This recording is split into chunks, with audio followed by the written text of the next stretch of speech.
کلی خدا کی عنایت سے بہت پہلے 900 برس پہ شیخ محی الدین ابن عربی شیخ اکبر ان کو کہتے ہیں، انہوں نے اسے ڈیولپ کیا اور بہت عرصے کے بعد میں نے اس کی ڈیمونسٹریشن علوم اسلامیہ میں چاہی تو بدقسمتی سے کسی صوفی کسی عالم میں اس کی ڈیمونسٹریشن نہ ہوئی، تو میں نے حضور پروردگار ایک دن عرض کی اور کچھ طنزاً عرض کی کہ ایسے لگتا ہے کہ یہ سارا قرآن ہمارے لیے نہیں ہے، اس لیے کہ اگر سارا قرآن ہمارے لیے ہوتا تو یہ حروف کی کچھ نہ کچھ شناخت ہوتی اور کوئی نہ کوئی شخص ان کو جانتا ہوتا، کہیں نہ کہیں یہ ہمارے پس منظر میں کوئی آگہی پیدا کرتے۔ تو میں نے گلہ کیا کہ پروردگار ایسا قرآن پڑھنے سے کیا فائدہ جس کا کچھ حصہ ہمیں ساری زندگی سمجھ ہی نہیں آئے، نہ اس کا کوئی پیٹرن ہو گئے۔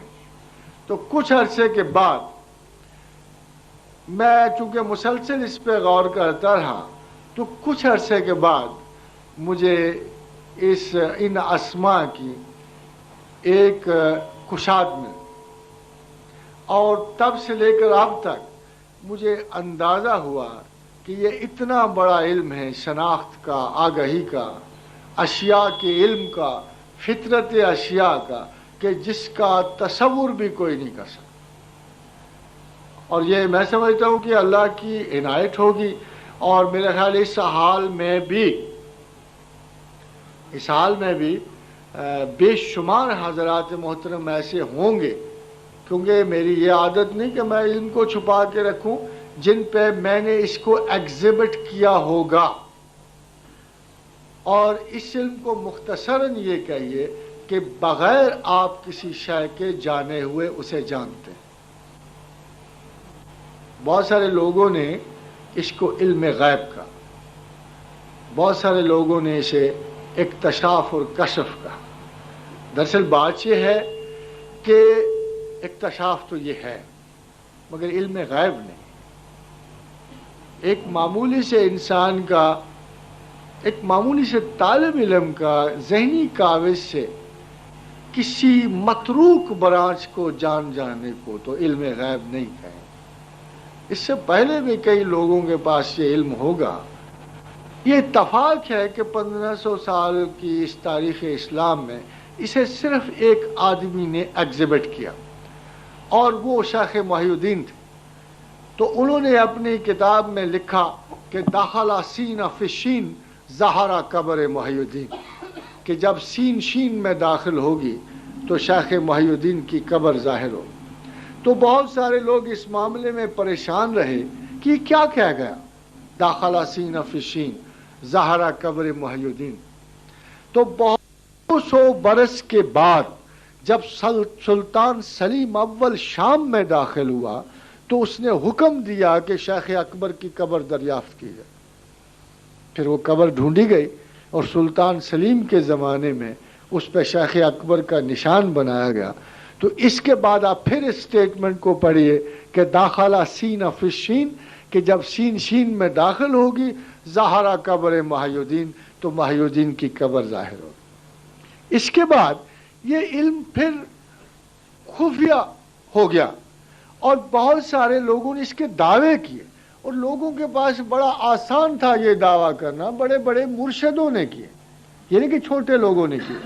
شیخ مجدد الفسانی نے دعویٰ کیا کہ مجھے حروف مقطعات کا علم عطا ہوا، اور پوری مکتوبات میں ایک مثال ہمیں اس کی نہیں ملتی۔ پھر ہوا یہ کہ جب کوئی صوفی بڑا ہونے لگتا، جب کوئی درویش بڑا ہونے لگتا، تو اس کو احساس تھا کہ بڑی درویشی میں بڑا پہلو حروف مقطعات کا ہے، تو کوئی نہ کوئی حضرت گرامی دعویٰ جڑ دیتے کہ مجھے حروف مقطعات کا علم ہے۔ But through out the mystic history this knowledge was never demonstrated. چونکہ شیخ محی الدین عربی کے بہت بڑے فاضل جو ہیں شیخ گولڑوی تھے، خواجہ مہر علی شاہ صاحب، تو خواجہ مہر علی شاہ صاحب نے اس کی سن گن لی اور اپنے ملفوظات میں یہ لکھا. انہوں نے اتنی سنگن ضرور ان کو تھی کہ انہوں نے اپنی کتاب میں یہ لکھا کہ میں ایک درویش سے ملا کہ جو تنازع اسما کو پڑھ سکتا تھا. کن اسما میں تنازع ہے اور کن اسما میں موافقت ہے وہ یہ جانتا تھا. مگر خواجہ نے بھی اپنی زندگی میں اس کو ڈیمونسٹریٹ نہیں کیا. لگتا تھا کہ وہ کافی قریب تھے شناخت کے، مگر شاید ایجوکیشنل پریشر سے یا دوسرے پریشر کی وجہ سے وہ اس طرف یا پورے گئے نہیں، یا انہوں نے خلاف معمول سمجھا، کیونکہ وہ مراقبات کی طرف گئے، مجاہدات کی طرف گئے، مسافرت کی طرف گئے، اور اس علم کو پھر انہوں نے ڈیولپ نہیں کیا اور اس کو آگے نہیں بڑھایا، کسی کو اس کا علم نہیں ہوا. یہ وہ جانتا ہے اور اللہ جانتا ہے کہ ان کا حصول ان کو تھا یا نہیں تھا، مگر شیخ نے دعویٰ بھی نہیں کیا اور اس کو معمولات میں درج بھی نہیں کیا. اب دیکھیے بات یہ ہے کہ جو علم کسی کے پاس ہوتا ہے ایک تو چھپا ہوا نہیں رہتا، ایک وہ کیجول ڈیمونسٹریشن میں نہیں جاتا. یہ نہیں ہے کہ 150 آدمیوں میں سے ایک پہ اس کا مظاہرہ کیا جائے، ایسا نہیں ہوتا. ہو سکتا ہے کہ 100 آدمی میرے پاس، اگر آپ باہر کھڑے ہوں اور 100 آدمی میرے پاس آئیں اور 100 آدمی واپس جا کے کریں، ایک بات ضرور کہیں گے کہ ہی نوز اس بیٹر دین آور سیلوز. یہ ضرور کہیں. اور آپ کو پتا ہے کہ جب میرے پاس میرے مہمان دوست آتے ہیں تو میں نے کبھی ان کے مصائب سنے ہی نہیں، کبھی ان کی تکلیفات نہیں سنی.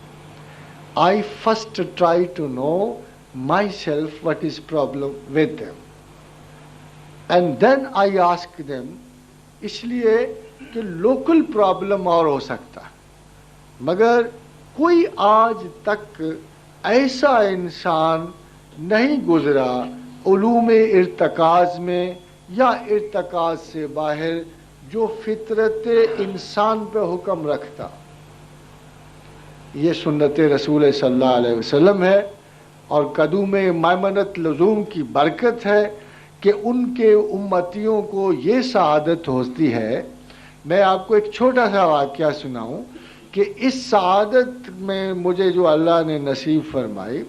پروفیسر مارکس فلپس سے نیو یارک کے سائیکالوجی ڈپارٹمنٹ کے ہیڈ، تو ایک میرے پروفیسر تھے ڈاکٹر شجاعت اللہ، وہ وہاں گئے تو ان کو بات چیت میں یہ ذکر جب ہوا کہ ہمارے ایک استاد ہیں جو صرف نام انسان کا سنتے ہیں and he nose every thing about ہم.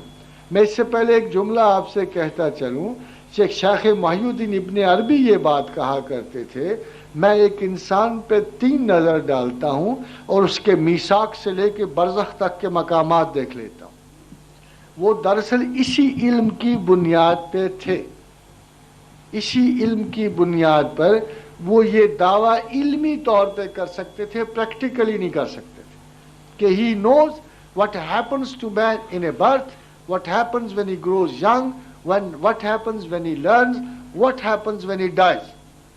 مگر اس سے قطعاً مراد نہیں ہے وہ انسان جو یہ علم جانتا ہے نیچرلی وہ انسان کچھ نہ کچھ اپنے بارے میں علم رکھتا ہوگا، مگر اس میں متعینہ اوقات کی حدود نہیں آتی. مثلا فرض کیجئے ایک شخص مجھے کہتا ہے کہ آپ مجھے مرنے کا وقت بتائیے، تو مجھے اس میں کیا انٹرسٹ؟ علم میں یہ تو نہیں نکلتا، کوئی ڈیٹ تو نہیں لکھی ہوئی آتی، بٹ آئی کین ٹیل ہم Y would he dye, why should he dye, I would tell ہم. میں اسے یہ ضرور بتا سکتا ہوں کہ وہ ذہنی المیوں میں فوت ہوگا، نجات میں فوت ہوگا، اخلاق میں فوت ہوگا، اگرچہ میں یہی بات اپنے بارے میں نہیں کہہ سکتا،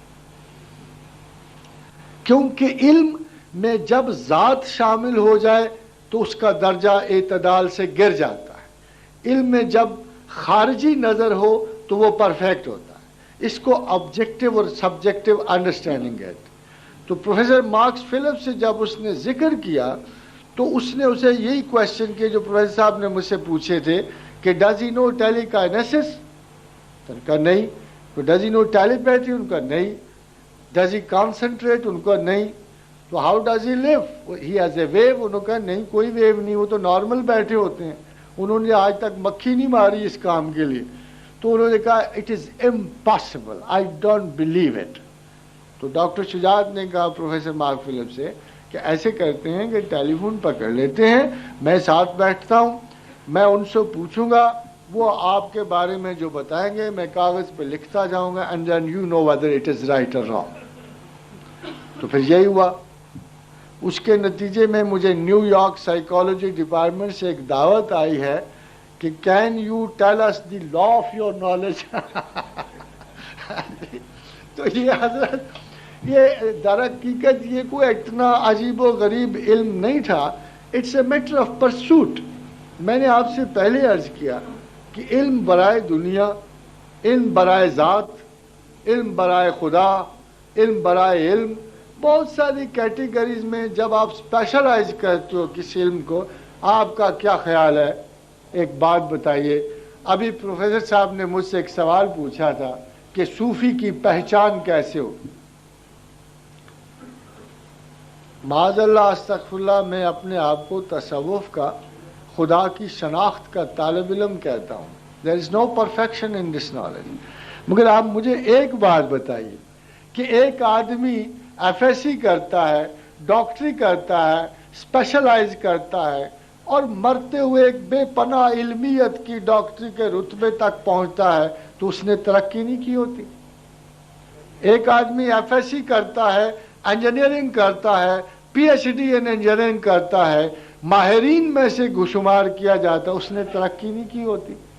مگر ایک آدمی خدا کی طرف چلتا ہے, علم حاصل کرتا ہے, تو آپ کا کیا خیال ہے کہ جو سب سے بڑی کائناتی یونیورسٹی ہے, جو علیم و حکیم رب ہے, وہ اس کے علم میں کوئی اضافہ نہیں کرے گا؟ بس اس بات کو ذہن میں رکھیے کہ جو بھی اللہ کی طرف بڑھتے ہیں خلوص سے, محبت سے, ان کے علم کا رنگ جدا ہو جاتا ہے. صبغۃ اللہ ومن احسن من اللہ صبغۃ ونحن لہ عابدون.